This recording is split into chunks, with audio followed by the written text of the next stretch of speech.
વડોદરાની MS યુનિવર્સિટીમાં વધુ એક અનોખો શૈક્ષણિક પ્રયોગ શરૂ. મોદી તત્વ બાદ હવે આર્ટ્સ ફેકલ્ટીમાં જેન ઝી પેઢી પર ખાસ અભ્યાસક્રમ. હિન્દી વિભાગ દ્વારા ગુજરાતમાં પ્રથમ વખત આ પ્રકારનો કોર્સ શરૂ કરવામાં આવ્યો છે. આપને જણાવી દઈએ, શૈક્ષણિક પ્રયોગ એક અનોખો શરૂ. મોદી તત્વ બાદ હવે આર્ટ્સ ફેકલ્ટીમાં જેન ઝી પેઢી પર ખાસ અભ્યાસક્રમ. હિન્દી વિભાગ દ્વારા ગુજરાતમાં પ્રથમ વખત આ પ્રકારનો કોર્સ શરૂ કરાયો છે.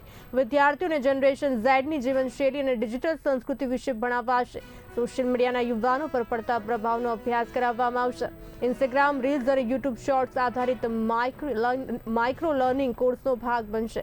1901 થી 2039 સુધીની 8 અલગ અલગ પેઢીઓનો ઇતિહાસ અને વિકાસ સમજાવવામાં આવશે. તો માતૃભાષા પ્રત્યે જેન ઝીના બદલાતા અભિગમનું વિશ્લેષણ પણ કરાશે. Web journalism, social media management અને ફિલ્મ ટીવી લેખનનો પણ સમાવેશ.